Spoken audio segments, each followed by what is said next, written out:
Our next section is thyroid disorders, hypothyroid, hyperthyroid, thyroid nodules. This is an incredibly common disorder, probably the most common of all the endocrine disorders. As much as 5% of the population has a nodule or hypothyroidism. Since step 2 of USMLE is a clinical examination, the first thing to look for in the presentation is to say, well, bradycardia versus tachycardia, to answer the question, what's the most likely diagnosis? Since this isn't a basic science exam, we don't have to go through a lot of the steps in the production of thyroid hormone. But we generally know that thyroid hormone speeds things up. So if you don't have thyroid hormone, you have bradycardia. Too much thyroid hormone, tachycardia, palpitations, atrial fibrillation. Low thyroid, you're constipated. Well, hyperthyroid, you're not exactly diarrhea, but certainly a hyperdefecation. And that's because it's an increased frequency. It's not a wateriness as much as going more often, because the bowel is simply moving more. Weight gain for hypothyroidism, which must mean you get weight loss for hyperthyroidism. You're tired, nothing works. You're fatigued and lethargic and comatose, if it's super severe, comatose.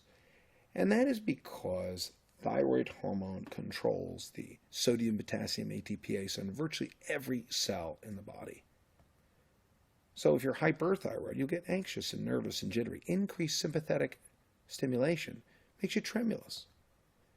That's why in hypothyroidism, you'll have decreased reflexes, a decreased relaxation phase, hung reflexes. It goes up, bang, and then down slow.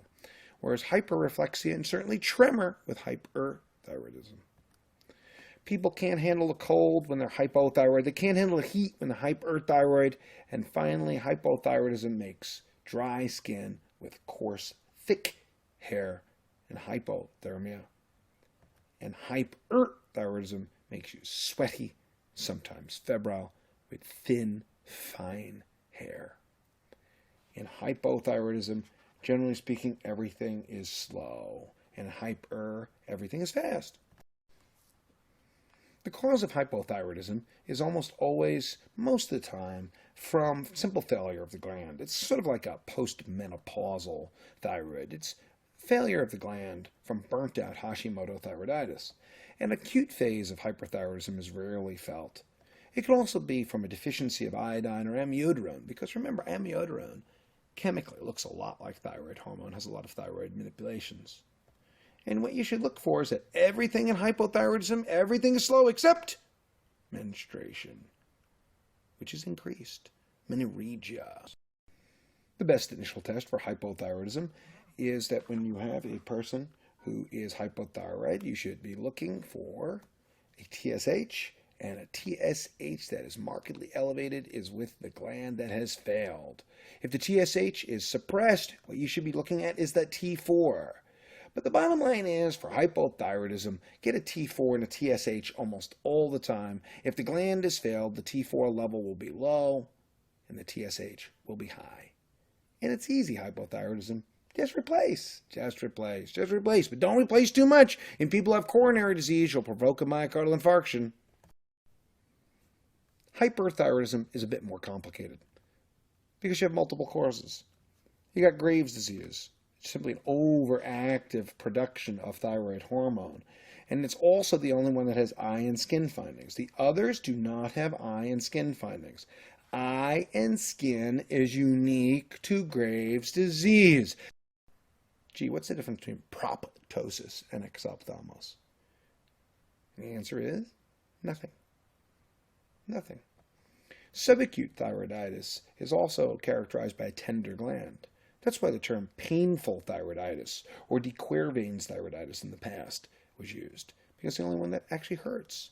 Now that's to distinguish it from painless or silent thyroiditis, which is non-tender, has essentially a normal physical exam of the thyroid gland anyway.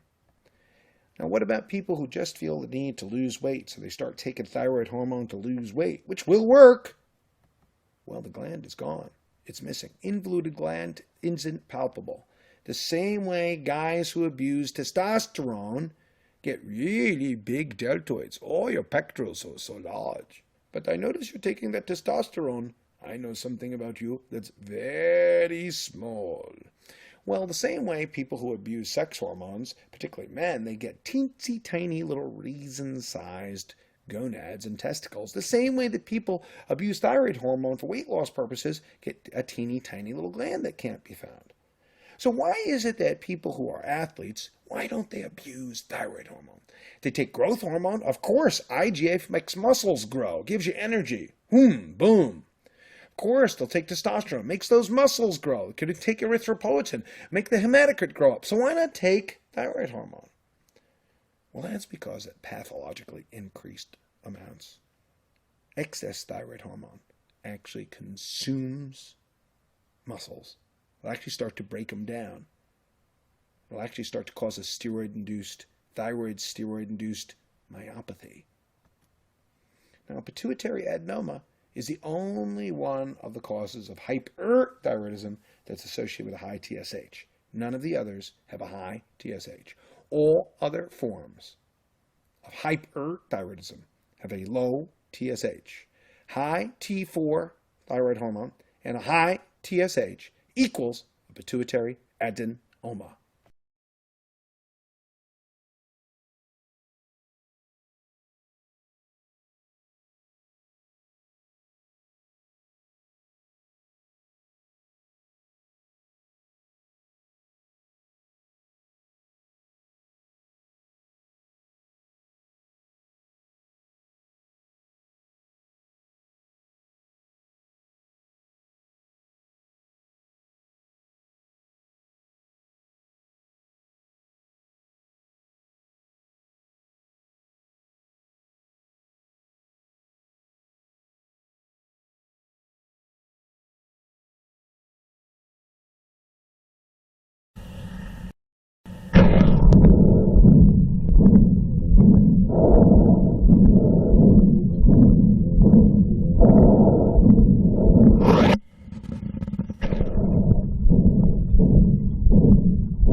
Hyperthyroidism, you get a thyroxine level, the thyroxine level is elevated, and it's elevated in all forms of hyperthyroidism, but the TSH level will only be up in TSH-producing pituitary adenomas. Pituitary release of TSH is inhibited in all forms except that pituitary adenoma, which will have the high TSH. Graves' disease has the unique features. It's the only one with eye and skin findings, and it has an elevated radioactive iodine uptake.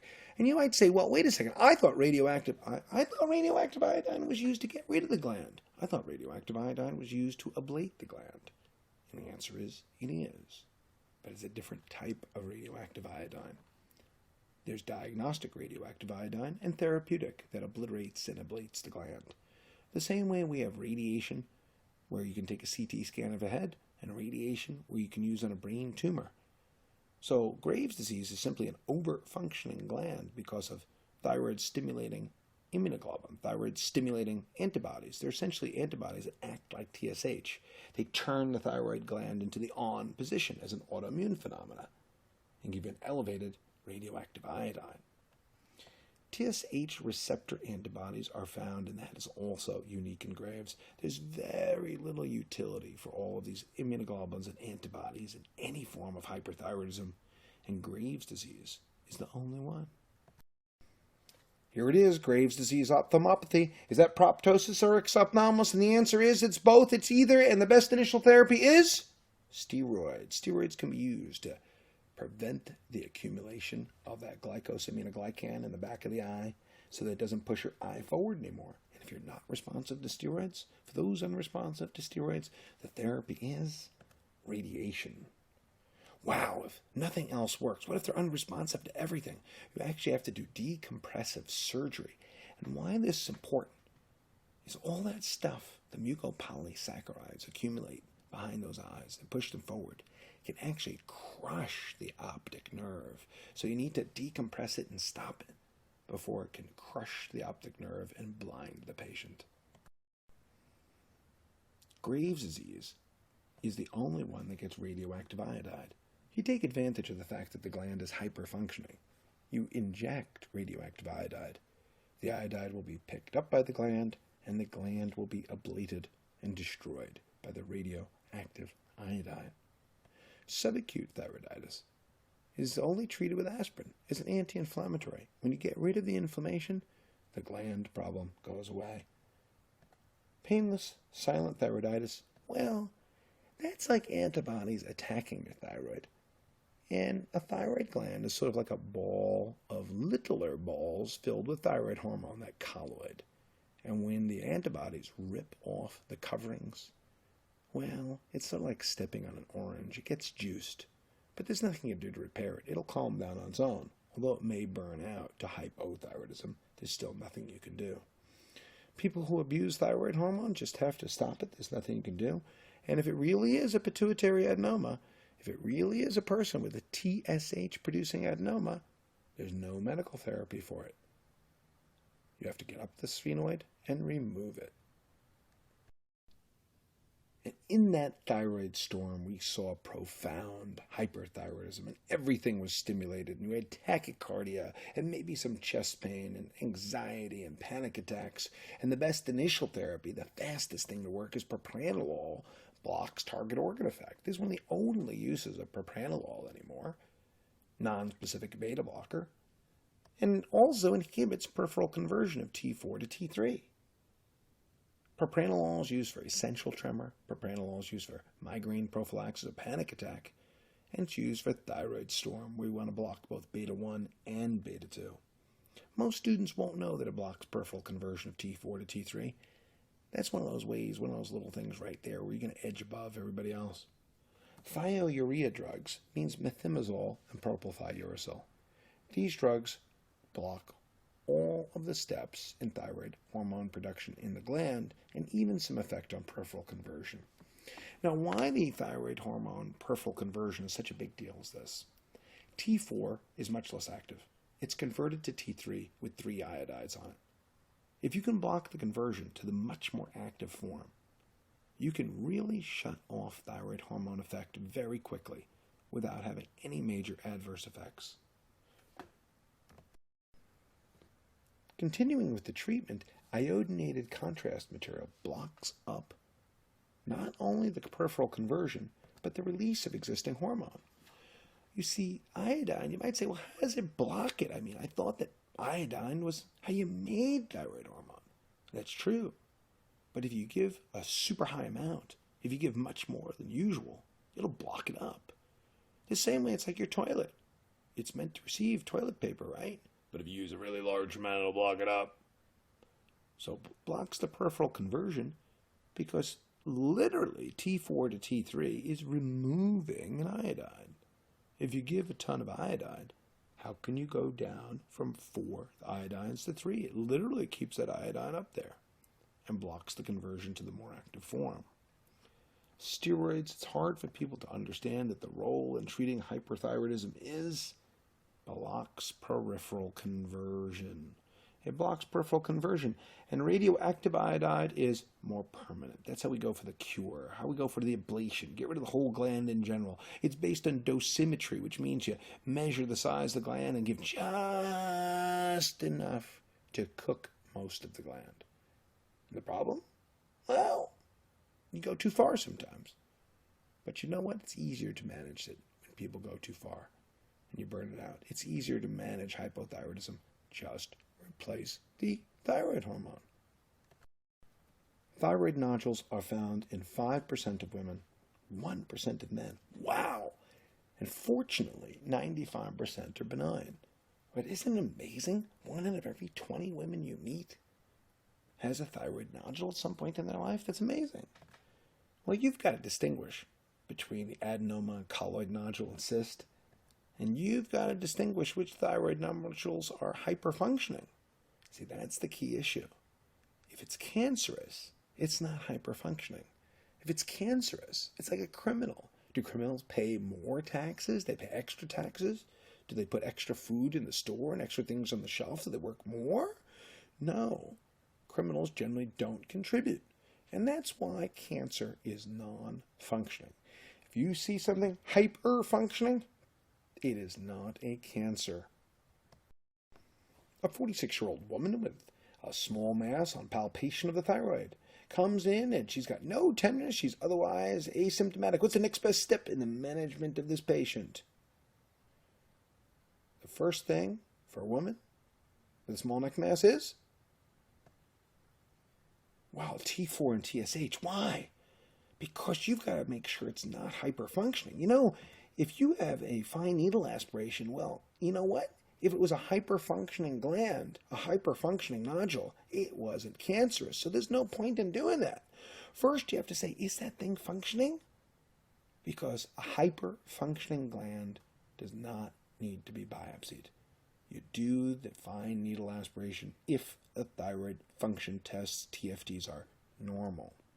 Nuclear iodide uptake scan is useful in determining an etiology of functionality, but not enough to spare you the need for a biopsy if you have low or normal functioning. Radioactive iodine is for hyperfunctioning. It's like evaluating toxic nodular goiter. It's for evaluating Graves' disease, but it's not for evaluating a person who has normal function. The same as a thyroid ultrasound. The thyroid ultrasound is not a substitute for the biopsy. It's to guide the biopsy. The surgical removal is if your biopsy comes out as follicular adenoma. Now, follicular adenoma in the thyroid is kind of a unique phenomenon. It's something that you can't really tell if it's cancerous or benign, so you take out the whole thing with an excisional biopsy. When you have a thyroid nodule, make sure that the function is not elevated. If the function is elevated, don't biopsy it. If the function is elevated, do a nuclear iodide uptake scan to determine why it's elevated in function. You biopsy with a fine needle aspirate in the office if there's normal thyroid function. The sonogram, the ultrasound, or nuclear scanning cannot tell you if it isn't cancer, cannot exclude cancer. In other words, a sonogram and radionuclide scanning is not required because these tests can't exclude cancer. If you have a cold nodule, you need to biopsy. If you have a hot nodule, you need to biopsy. So therefore, it doesn't matter what they show. That's one of the most common wrong answers. Any nodule that's not hyperfunctioning, any nodule with normal thyroid function equals needle biopsy. 46-year-old woman with a thyroid nodule, normal thyroid function, has a biopsy showing indeterminate for follicular adenoma. What are you going to do about a follicular adenoma? The answer is remove it. That's the only way you can know whether it's malignant or not. A CT is not going to make a diagnosis of cancer. It won't tell. Only an excisional biopsy can. And the sonogram is a step back. Can't exclude cancer, and you've already done a biopsy. Calcitonin cells are for medullary carcinoma of the thyroid, but not for this. It's too soon. Excisional biopsy for follicular adenoma.